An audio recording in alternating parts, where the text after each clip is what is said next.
The recording device sat on the metal table between them. Its small red light blinked steadily in the quiet room. Commander Vexthal looked at it with his large compound eyes. His forearms rested on the table. The chitinous plates on his chest caught the light from above. Each plate bore scars from old battles. Some were deep. Some were still healing. Across from him sat historian Kelmiran. She was younger than the commander. Her skin was the pale blue of someone who spent most of her time indoors. She had never seen real combat. The commander could tell by the way she held herself. No flinch responses. No checking of exits. No scanning for threats. "Begin when you are ready, Commander," she said. Her voice was soft and formal. "The military archive needs your account of the Third Galactic conflict." Vexthal shifted in his chair. The metal creaked under his weight. He was a large specimen of his species, 2.5 meters tall. Built for war. His kind had evolved on a harsh world where only the strong survived. They had conquered dozens of systems before humans appeared. "Where do I start?" he asked. His voice was deep and rough, like gravel in a metal container. "Do I tell you about the end? When we begged for peace? Or do I start at the beginning when we thought we knew everything?" The historian made notes on her tablet. "Start where you think best, Commander." Vexthal looked out the window. Beyond the glass, the capital city of Zephyr Prime stretched to the horizon. Tall towers reached toward the purple sky. Air vehicles moved between them in orderly patterns. Everything was clean and organized, safe. It had not always been this way. "I will start with what we knew," he said finally. "Or what we thought we knew." He touched a control pad on the table. A holographic display appeared above them. It showed a star map. Hundreds of systems connected by trade routes. Most were marked in blue. Those belonged to the Galactic Coalition. A few were red. Enemy territory, and scattered throughout were tiny yellow dots. Those yellow marks, Vexthal pointed with one of his clawed fingers. Human space. We called them the Terran Federation back then. 12 systems. Maybe 15 million humans total. Nothing compared to our billions. The historian leaned forward. "What were the initial reports about humans?" Vexthal made a sound that might have been laughter. But there was no humor in it. Primitive bipeds. That is what intelligence called them. They had only been in space for maybe 200 of their years. Their ships were crude. Metal hulls welded together. Chemical rockets. Kinetic weapons that fired metal slugs. He touched the display again. Images appeared. Early human ships looked like flying scrapyards next to the sleek coalition vessels. Human soldiers wore bulky armor made of metal plates. They carried rifles that seemed too large for their small frames. Command was not worried, Vexthal continued. Humans had no energy shields. No plasma weapons. No faster-than-light communication that worked reliably. They were decades behind our technology. Maybe centuries. "So why did the Coalition consider them a threat?" the historian asked. "We did not." The commander's eyes darkened. "That was our first mistake. Humans had been fighting something called the Rigel Independence War. Some of their colonies wanted freedom from Earth. The fighting had gone on for years. Both sides were exhausted. Command thought this made them weak. The display changed to show intelligence reports, pages of text in the formal coalition script. Vexthal had read them many times. He could recite them from memory. Population analysis suggested low breeding rates, he read aloud. Industrial capacity was limited to their core worlds. Military doctrine appeared rigid and predictable. They used ranks and uniforms like most civilized species. Their chain of command seemed clear. He paused and looked directly at the historian. "Everything in those reports was true. And everything was wrong." "How do you mean?" "Humans did have low breeding rates compared to my people. But they lived longer than we expected. Much longer. And they did not just reproduce biologically. They adopted others. Made them family. We saw this as weakness." Vexthal stood up and walked to the window. His reflection stared back at him. Old scars crossed his face. Some were from weapons. Others were from something else. Something that had marked him deeper than any blade. Their industrial capacity was limited to core worlds, yes. But humans did not need factories to make weapons. They could turn anything into a weapon. Farming tools, medical supplies, children's toys. We learned this too late. The historian was writing quickly now. "What about their military doctrine?" "Rigid and predictable." Vexthal laughed again. That same cold sound. "We thought we understood war. My people had been fighting for thousands of years. We had refined it to an art. Rules of engagement, Proper targets, acceptable losses, honor in victory and defeat. He turned back to face her. Humans had rules too, but they were different rules. And when those rules were broken, humans became something else entirely. The commander returned to his seat. The recording device still blinked its red light, still capturing every word. These words would be studied by future generations. They would try to understand what had happened, what humanity had done to the galaxy. The war began over mining rights, Vexthal said. A system called Ross 128. Both humans and the hegemony of Keth claimed it. The hegemony was a coalition member. They asked for our help to remove the human miners. Standard peacekeeping operation? That is what we called it. 3 cruiser groups, about 15,000 troops. Enough to overwhelm any human force in the system. The operation was supposed to take 1 standard day. Vexthal touched the display again. The star map zoomed in on a single system. 1 star with several planets. One of them showed signs of mining operations. I was squadron leader then, commanding the heavy cruiser Righteous Purpose. We jumped into the system at 800 hours Coalition Standard Time. Our sensors immediately detected the human mining station. It was orbiting the 4th planet. The image showed a crude structure, spinning metal wheels connected by tubes, solar collectors spread out like wings. It looked fragile, temporary. We broadcast the standard evacuation order. Humans had 12 hours to leave. We expected them to comply. Most species did when faced with overwhelming force. Did they respond? Oh yes. Vexthal's eyes seemed to look through the historian, through the walls, back to that day in space. A single transmission. Voice only. Poor quality. But I will never forget the words. He was quiet for a long moment. The historian waited. The voice belonged to a human female, station commander, I think. She said, "This is Sarah Chen of Ross Station. You have no authority here. Turn around and go home before someone gets hurt." Vexthal shook his head slowly. Someone gets hurt. She said that to 3 coalition cruiser groups, 15,000 armed troops. She had maybe 50 humans on that station. No weapons we could detect, no shields, no military ships, and what did you do? We waited 12 hours. Exactly as the rules required. Then we moved in to take the station. It should have been simple. Board the station. Arrest the miners. File our report. The commander looked at the recording device. Its red light seemed brighter now, like a star about to explode. That was when we learned our first lesson about humans, he said quietly. They do not follow anyone's rules but their own. The holographic display shifted to show the Ross 128 system in detail. Vexthal manipulated the controls with practiced ease. His 4 hands moved across the interface like a musician playing an instrument. The image zoomed in on the mining station. We approached in standard formation, he continued. Boarding shuttles launched from all 3 cruisers. The station made no attempt to run. Their engines were offline. They just waited. Historian Kel Myron looked up from her notes. No resistance at all? None that we could see. Our shuttles docked without incident. The first boarding parties reported normal atmosphere inside the station. Artificial gravity was working.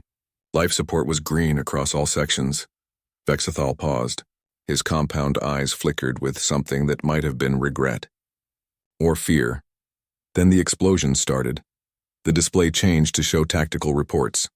Red warning symbols flashed across the station schematics. Damage assessments scrolled past too quickly to read. The humans had rigged their own station with explosives. Not just any explosives. Mining charges. Powerful enough to crack asteroids.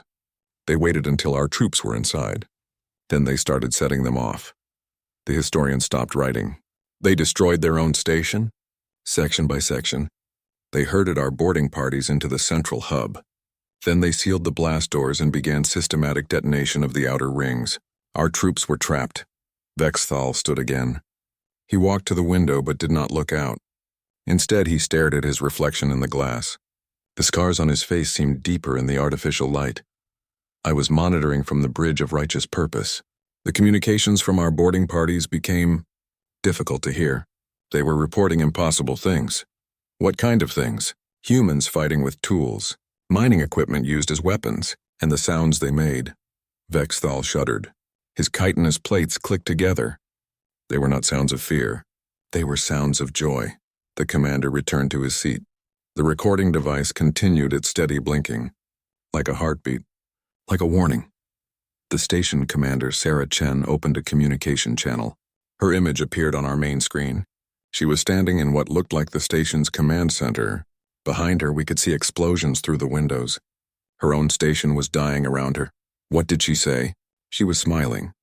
Vexthal's voice dropped to almost a whisper. This human female was watching her home destroyed, and she was smiling. She said, "You wanted our station, bug boys. Come and take it."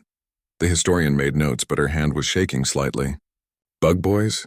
A human insult. They called all coalition species bugs, or worse things. It was meant to anger us, to make us act without thinking. Vexthal touched the display again. It worked. The star map shifted to show a different system. Kepler 442b appeared in the center. A blue-green world with 2 small moons. Around it, dozens of ship icons moved in complex patterns.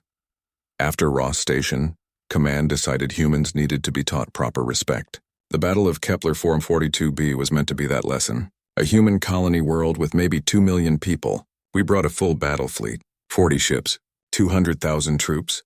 Overwhelming force again? More than overwhelming. Complete dominance. The planet had 1 spaceport, a few industrial centers, no planetary shields, no orbital defense platforms. It should have been conquered in hours. Vexthal manipulated the display to show the planet's surface. Cities appeared as glowing dots connected by roads and rail lines. Everything looked peaceful, organized, civilized. I had been promoted after Ross Station. Fleet Admiral Kethvar gave me command of the glorious Victory, a dreadnought, the most powerful ship in the coalition fleet. My orders were simple. Land troops and secure the surrender of the colonial government. The image zoomed in on the main spaceport. It was a typical human design, functional but ugly. Metal buildings surrounded by landing pads. No decoration, no art, just purpose. We began orbital bombardment at dawn local time. Precision strikes on military targets only. Communication centers, power plants, transportation hubs. Standard procedure. How did the humans respond? They did not. Vexthal's eyes darkened again. That was what worried us. No return fire. No attempts to evacuate. No surrender broadcasts. They just went quiet. The commander touched a control. The display showed the first wave of coalition landing craft descending through the atmosphere. Hundreds of them in perfect formation, like silver rain falling on the planet below. The first landing zones were secured without incident. Our troops reported empty buildings. No resistance. They found signs of hasty evacuation, but no humans. It was like the entire population had simply vanished. Where had they gone? Underground. Humans are very good at digging. We learned they had been building tunnels for decades, not just storm shelters or storage areas, a complete secondary city beneath the surface, connected to mines, to caves, to places our sensors could not detect. The display shifted to show cross-sections of the planet's crust, a network of tunnels spread beneath the surface like roots, like veins, thousands of kilometers of passages connecting every major settlement. Our ground commanders reported strange readings, seismic activity that did not match natural patterns, but no contact with human forces. The planet seemed dead. Vexthal was quiet for a moment. The historian waited. She had learned that pushing the commander would make him withdraw. His memories needed time to surface. The attacks began on the second day, he said finally. Not attacks, really, incidents. A supply convoy would disappear. A patrol would go silent. Equipment would be found destroyed, but no human bodies. No evidence of conventional weapons. Guerrilla warfare? We thought so at first. Our response was standard anti-insurgency tactics. Sweep and clear operations. Collective punishment. Destruction of suspected hiding places. The commander's voice grew colder, more distant. We destroyed 3 towns completely. Leveled them with orbital bombardment.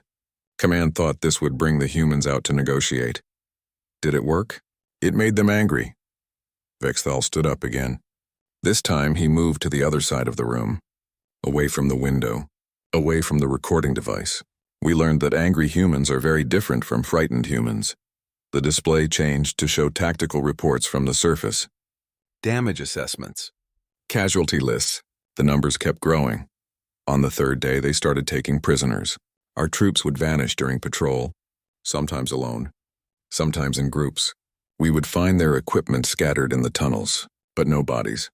Were they killing your soldiers? No, that was what made it worse. We started receiving transmissions from the captured troops. Videos of them in human custody. They were unharmed, well-fed. Some even looked content. Vexthal returned to the table but did not sit. He stood behind his chair with all four hands gripping the back. The humans would broadcast these videos to our positions. Our own soldiers talking to us, telling us they were being treated well, asking us to surrender. Some said they did not want to be rescued. The historian looked confused. They were being brainwashed? We thought so. Command sent in specialists, psychic warfare experts. They could find no signs of mental manipulation. The captured soldiers were thinking clearly. They had just been convinced. Convinced of what? That humans were not the enemy. That the coalition had started this war for no good reason. That humans only wanted to be left alone to live their lives. Vexthal sat down heavily. The chair creaked under his weight. Some of our troops began to desert. They would disappear into the tunnels during their shifts. Not captured, not killed. They chose to leave. The display showed more reports. Security assessments. Loyalty evaluations. The coalition was fighting two enemies now. The humans and their own doubts. By the end of the first week, we had lost nearly 30% of our ground forces, not to enemy action, to defection. Humans had somehow convinced thousands of coalition soldiers to abandon their posts. How? They talked to them. Vexthal looked directly at the historian. Humans are very good at talking. They asked our soldiers about their homes, their families, their reasons for fighting. They listened. They understood.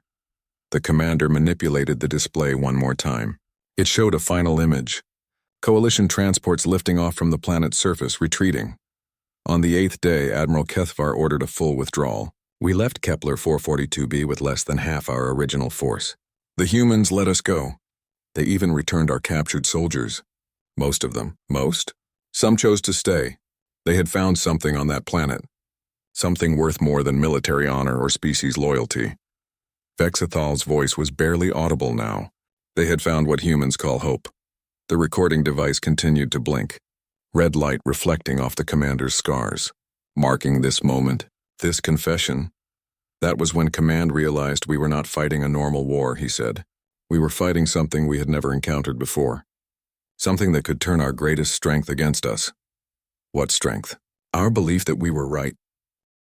The hologram flickered and changed to show a different star system. Terra Minor appeared as a small orange dot orbiting a red dwarf star. Around it, hundreds of ship markers formed a tight blockade. The coalition fleet looked like a metal noose around the human colony. After Kepler 442b, High Command decided on a different strategy, Vexthal said. He was calmer now, more focused. The hardest memories were behind him. Or so he thought. Instead of direct assault, we would starve them out. Cut off their supply lines, force surrender through siege. Historian Kelmerin looked at the tactical display. Terra Minor was isolated? Very isolated. One jump gate connecting it to human space. No local manufacturing beyond basic farming equipment. The colony was only 20 years old. Maybe 300,000 humans total. Vexthal touched the controls. The image zoomed in to show the planet's surface. Small settlements dotted the continents. Agricultural zones spread between them in neat geometric patterns. It looked peaceful, vulnerable. The siege fleet was under Admiral Zektar's command. My ship, Glorious Victory, was part of the blockade force. We positioned ourselves at the jump gate. Nothing could get in or out without our permission. How long did Command expect the siege to last? 6 months. Maybe 8 at most. Terra Minor imported most of their food, all of their medical supplies, all manufactured goods. Command calculated that humans would surrender before they started dying of starvation. The commander made that cold, laughing sound again. Command still did not understand humans. The display shifted to show supply manifests. Long lists of cargo shipments that had stopped flowing to Terra Minor. Food, medicine, tools, everything a colony needed to survive. For the first month, everything went according to plan. We detected no attempts to break the blockade, no distress signals asking for help, no communication with the outside at all. The planet went dark. No communication? Nothing on standard channels. Our intelligence specialists assured us this was normal. Humans were probably conserving power, rationing their resources, preparing for the inevitable surrender. Vexthal was quiet for a moment. His compound eyes reflected the holographic light. Like looking into deep water, dark and full of hidden things. We started detecting unusual energy signatures in the second month. Not weapon systems, not communication arrays. Something else. Our sensors could not identify the source. The display changed to show energy readings, wavelengths and frequencies in patterns that made no sense, like music played on instruments that did not exist.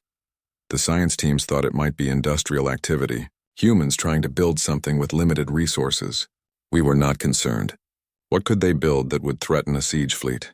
The historian made notes. What were they building? Hope. Vexthal looked directly at her. They were building hope. He manipulated the display again. The planet's surface appeared in greater detail. The neat agricultural zones had changed.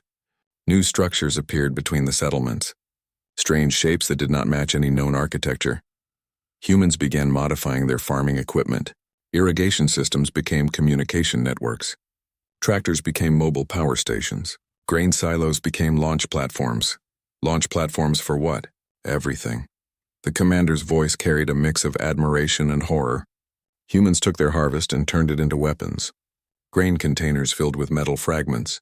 Fruit packed with crude explosives. They even found ways to weaponize their livestock.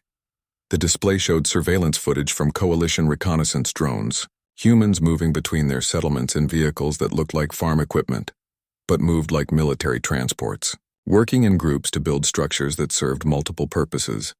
A barn was also a hangar. A greenhouse was also a communications center.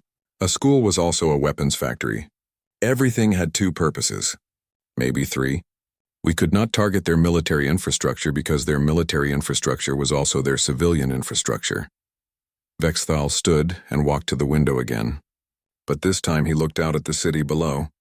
The clean lines and organized patterns of Zephyrian architecture. Everything in its proper place. Everything serving its intended function. In the third month, they started launching things at us. Ships, containers, cargo pods jury-rigged with chemical rockets. Most of them never reached orbit. Those that did were moving too slowly to be threats. Our point defense systems destroyed them easily. The commander turned back to face the historian. But some got through. And when they hit our ships, we learned what was inside them. What? Letters. Personal messages from the humans on the surface. Written by hand on pieces of paper. They were addressed to coalition soldiers by name. The historian stopped writing. By name? Somehow humans had learned the names of our crew members. Their histories. Their families. The messages were personal. Specific. They talked about home. About peace. About things that mattered more than war. Vexthal returned to his seat. The recording device seemed brighter now. Its red light pulsed like an alien heartbeat.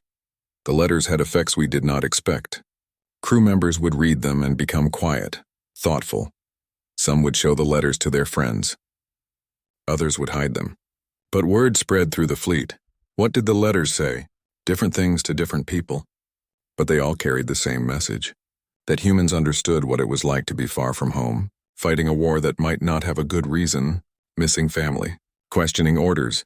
The display showed images of the letters themselves, handwritten text in multiple languages. Some included drawings, pictures of families, homes, places of beauty from a dozen different worlds. Humans had somehow learned our languages, our cultures, our personal histories. The letters referenced things that only close friends should know. Childhood memories, secret fears, private hopes. The commander was quiet for a long time. The historian waited. She was learning that silence was the key to unlocking his memories. In the fourth month, they started launching volunteers. Volunteers, humans in crude pressure suits, riding the same chemical rockets as the letters. Most died in the attempt, but some reached our ships alive. Vexthal's voice dropped to a whisper. They came to talk. Not to fight. Not to sabotage. Just to talk. The display changed to show security footage from inside coalition ships. Humans in makeshift spacesuits standing in airlocks. Smiling. Holding. Their hands up in gestures of peace. Admiral. Zektar ordered them to be arrested, interrogated. But the humans kept asking to speak with individual crew members. They knew names. They had specific messages for specific people. Were they spies? No. They were ambassadors. Each one carried detailed knowledge about the soldiers they wanted to meet. They knew about sick relatives back home, about children taking first steps, about failed relationships and lost dreams. The commander manipulated the controls. The footage showed humans sitting in detention cells. But they were not alone. Coalition soldiers sat with them, talking, listening, sometimes crying. The volunteers would stay for a few days. Then they would ask to be returned to the planet. Most of them died during the journey back. The makeshift rockets were not designed for round trips, but they kept coming, more every month. Humans who volunteered to risk certain death just to deliver a message of hope to enemy soldiers. They called it the Bridge Project.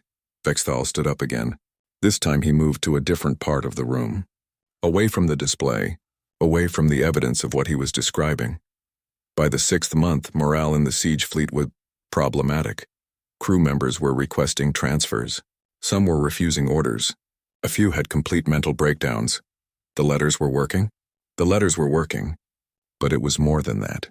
Humans had found a way to fight that we had no defense against. They were not attacking our ships or our weapons. They were attacking our reasons for fighting. The historian looked up from her notes. How do you mean? Every coalition soldier knew why they had joined the military. To protect their home. To serve their people. To defend what was right and good in the galaxy. Vexthal's voice grew harder. But humans made us question what was right. What was good, whether protecting our homes required destroying theirs. The display shifted one final time. It showed the Terra Minor system as it appeared at the end of the siege. The coalition fleet was still there. But many of the ship markers were different colors now. Yellow for ships with compromised crew loyalty, red for ships with active mutinies. Admiral Zektar called for reinforcements in the 7th month, not because the humans were winning the siege, because his own fleet was falling apart from the inside. What happened then? High Command recalled the siege fleet. Officially, it was a strategic redeployment. Unofficially, they were afraid the humans would convert the entire coalition navy to their cause. Vexthal returned to the table but remained standing. His 4 hands gripped the back of his chair so tightly that the metal began to bend. Terra Minor remained under human control. The colony not only survived the siege but grew stronger during it. They had learned to be completely self-sufficient. More than that, they had learned to turn their enemies into friends. The recording device continued its steady blinking, marking each word, each confession, each admission of defeat. That was when we realized we were not fighting a war anymore, the commander said quietly. We were fighting. The holographic display dimmed as Vexthal sat in silence. His compound eyes stared at the recording device. The red light blinked steadily, patient, waiting for him to continue. Historian Kelmiran did not interrupt. She had learned that the commander's memories came in waves. Some crashed over him suddenly. Others built slowly like rising tides. After Terra Minor, High Command changed tactics again, he said finally. His voice was rougher now, like sand grinding against metal. If siege warfare did not work, they would try something else. Something humans had never faced before. What did they try? Psychological warfare. Complete isolation.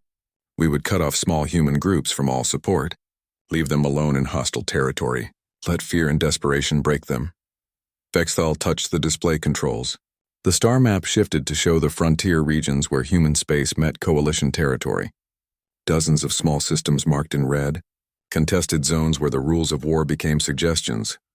The strategy was simple: find isolated human outposts, attack their supply lines but leave escape routes open, force them to choose between fighting alone or running home.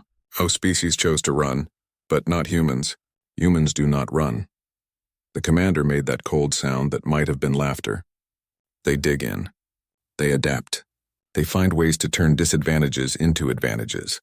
The display zoomed in on a single system. Tau Ceti appeared with its small collection of rocky planets. One of them showed the markers of a human research station. Research Station Echo was our first test.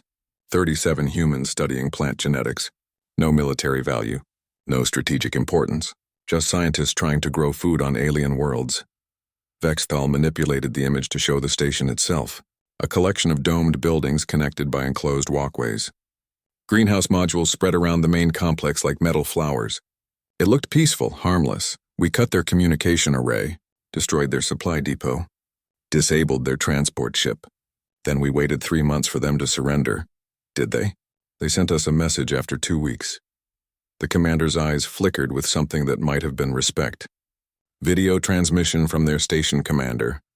A human female named Dr. Sarah Martinez. The display showed a woman in her middle years. Dark hair pulled back in a practical style. Lab coat over civilian clothes. Behind her, the station continued normal operations. People working, moving, living. Dr. Martinez thanked us for the 3 months of uninterrupted research time. She said they had made remarkable progress on their projects. She also invited us to visit and see their work. Historian Kelmeran looked up from her notes. She invited you to visit? Humans have a strange sense of humor. Dr. Martinez said they had developed new crop strains that could grow in the local soil. They had enough food for 2 years, maybe 3 if they were careful. Vexthal stood and walked to the window. The city of Zephyr Prime spread below him. Orderly, predictable, safe. Nothing like the chaos humans seemed to thrive in. But that was not the strange part. The strange part was what happened to our observation teams. Observation teams? We had sensor drones watching the station, and a small monitoring post on the planet's largest moon. 12 coalition soldiers keeping track of human activities. The commander turned back to face the historian. His scarred face was difficult to read, but his eyes held something like wonder, or fear. After 6 weeks, our monitoring post went silent. Not destroyed, silent, no distress calls, no equipment failures. They just stopped reporting. The display shifted to show the moon base, a small military outpost built into the rocky surface. Standard coalition design. Functional, efficient, empty. When we sent a recovery team, they found the monitoring post abandoned. All equipment was intact. Personal belongings were still in the barracks. Food was still fresh in the storage units. But no soldiers. Where had they gone? To the research station. The entire observation team had defected to the humans. They sent us a message explaining their decision. Vexthal touched the controls. A new image appeared. 12 coalition soldiers standing with the human research team. They were not prisoners. They were not coerced. They looked happy.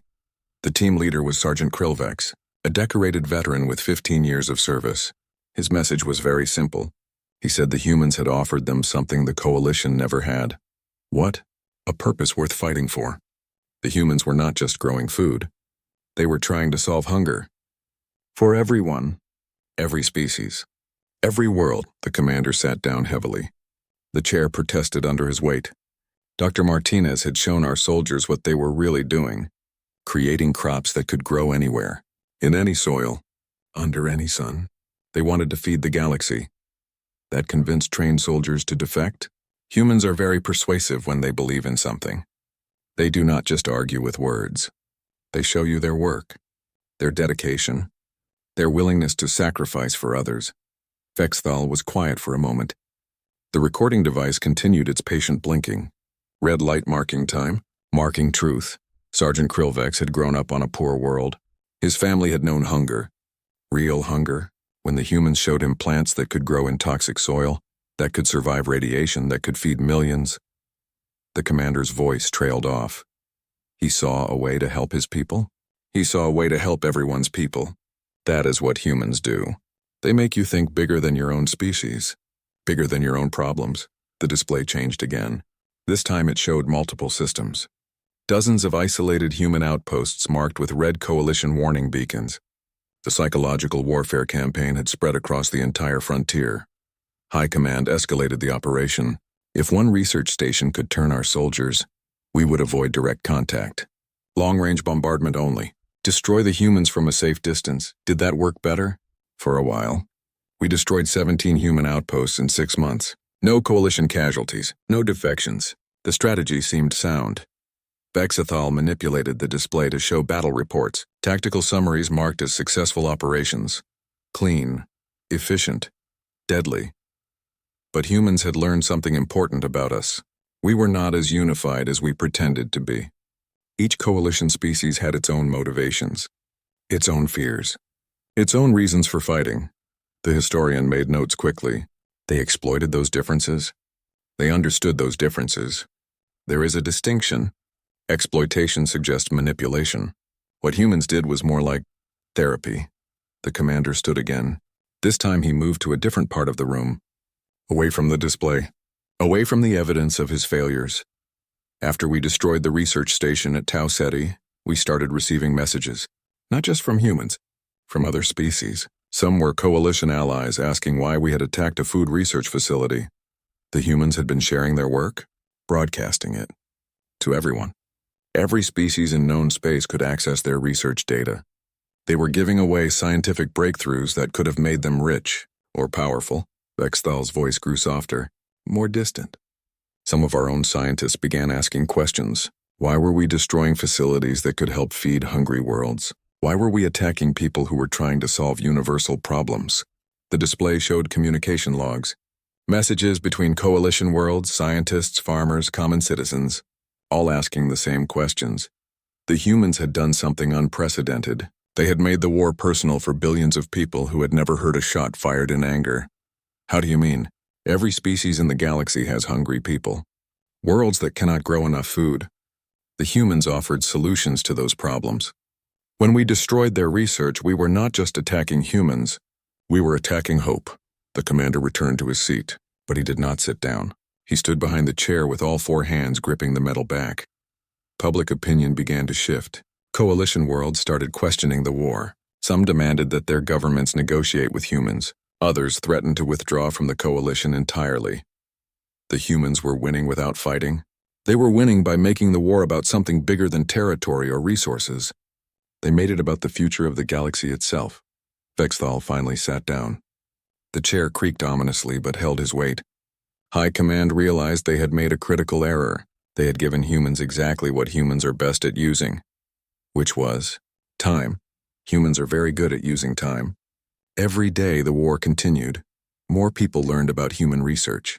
More worlds saw the benefits of cooperation over conflict.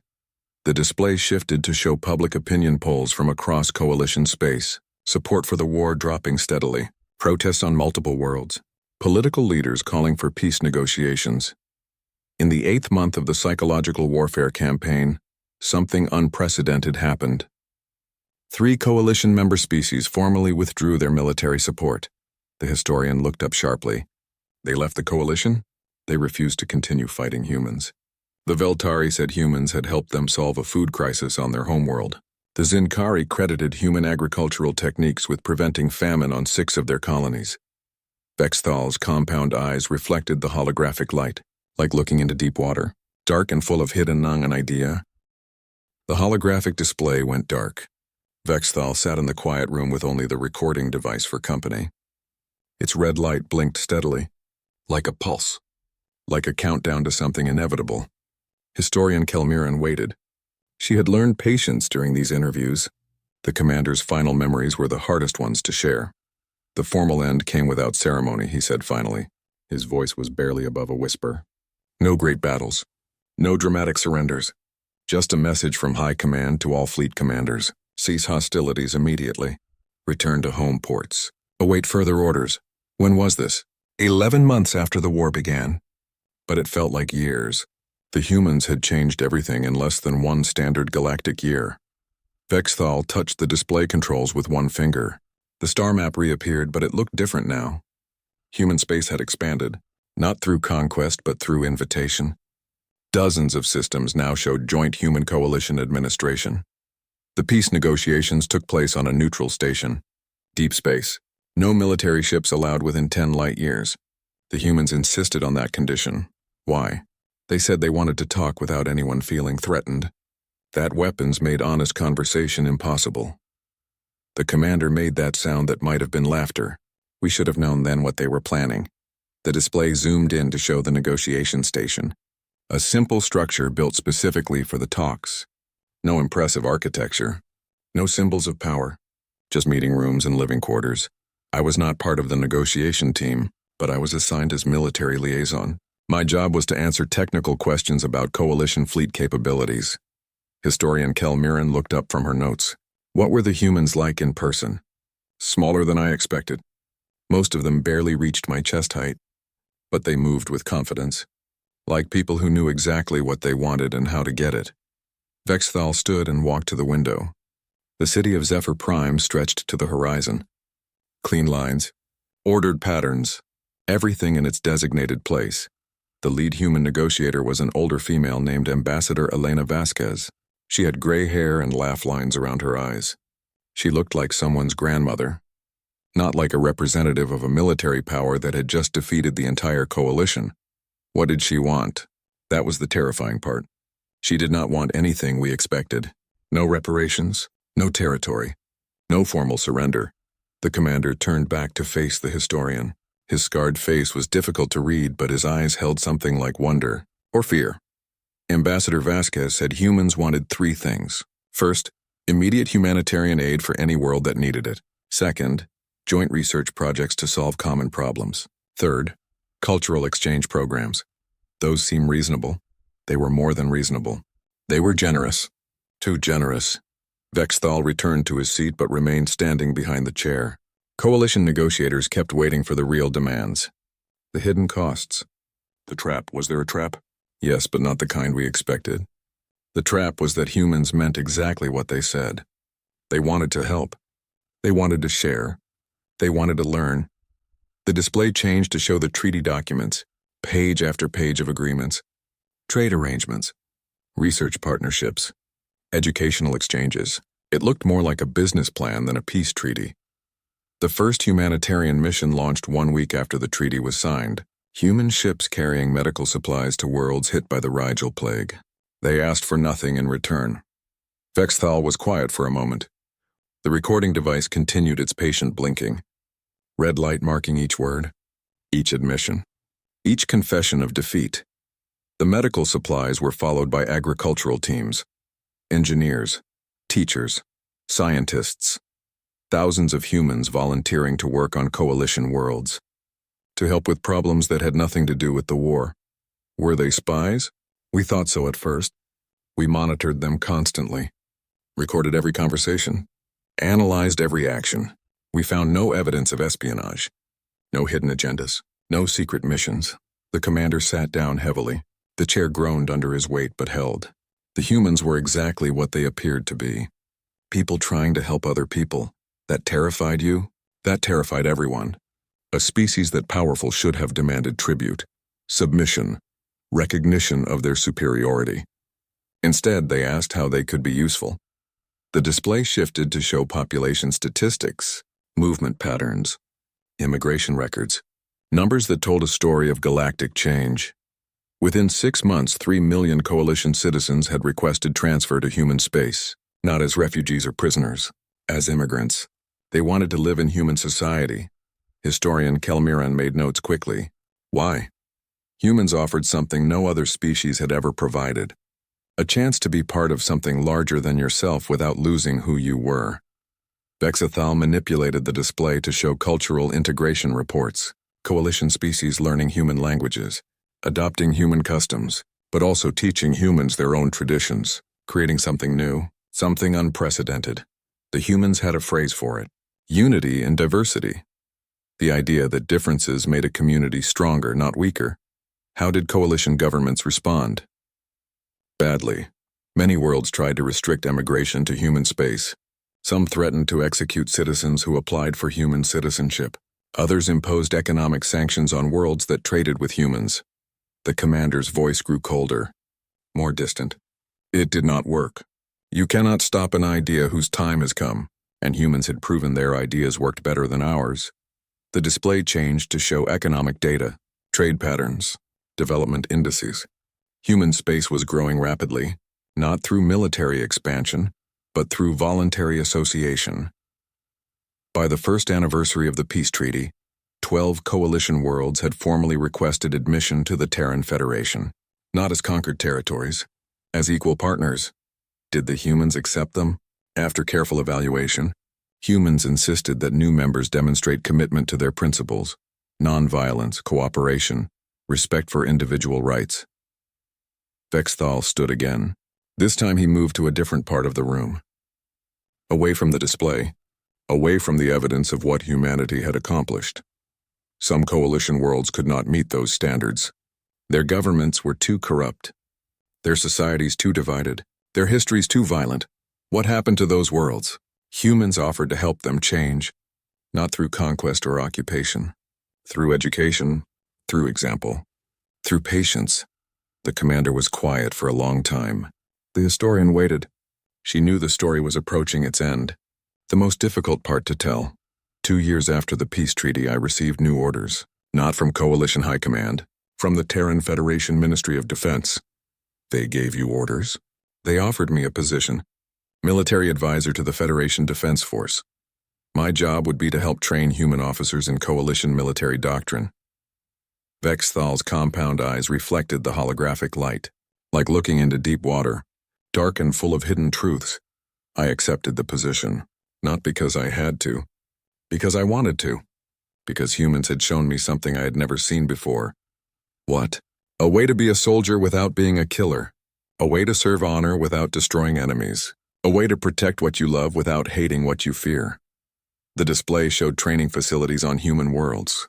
Coalition officers working alongside human instructors, learning new approaches to old problems, building something together. The integration protocol was established in the 3rd year. Every Coalition military academy now has human cultural advisors. Every human defense installation has Coalition technical specialists. Is that what High Command feared? High Command feared that humans would teach the galaxy their way of making war. They were right to be afraid. But they misunderstood what human warfare really was. Vexthal returned to his seat one final time. The recording device seemed brighter now. Its red light pulsed in rhythm with his words. Human warfare is not about defeating enemies. It is about converting enemies into allies, not through force or coercion, through understanding, through hope, through the simple act of treating others as you would want to be treated. The historian made her final notes. Do you regret the war? I regret that it took a war to teach us these lessons, but I do not regret the outcome. The commander looked directly at the recording device. Humans have made the galaxy a better place, not by conquering it, by improving it. What do you think the future holds? The future holds whatever humans decide to build. And humans build bridges, not walls, gardens, not fortresses, hope, not fear. Vexthal reached out and touched the recording device. The red light went dark. The interview was finished. But the story would continue. In every world where humans worked alongside other species, in every problem solved through cooperation, in every conflict prevented through understanding. You asked me to recount chilling tales of human warfare, he said quietly. But the most chilling thing about humans is not how they fight. It is how they make you want to stop fighting altogether. The room fell silent. Outside the window, the city of Zephyr Prime continued its orderly existence. But somewhere in those buildings, human advisors were working with Zephyrian officials, teaching, learning, building something new together. The war was over. The integration had begun.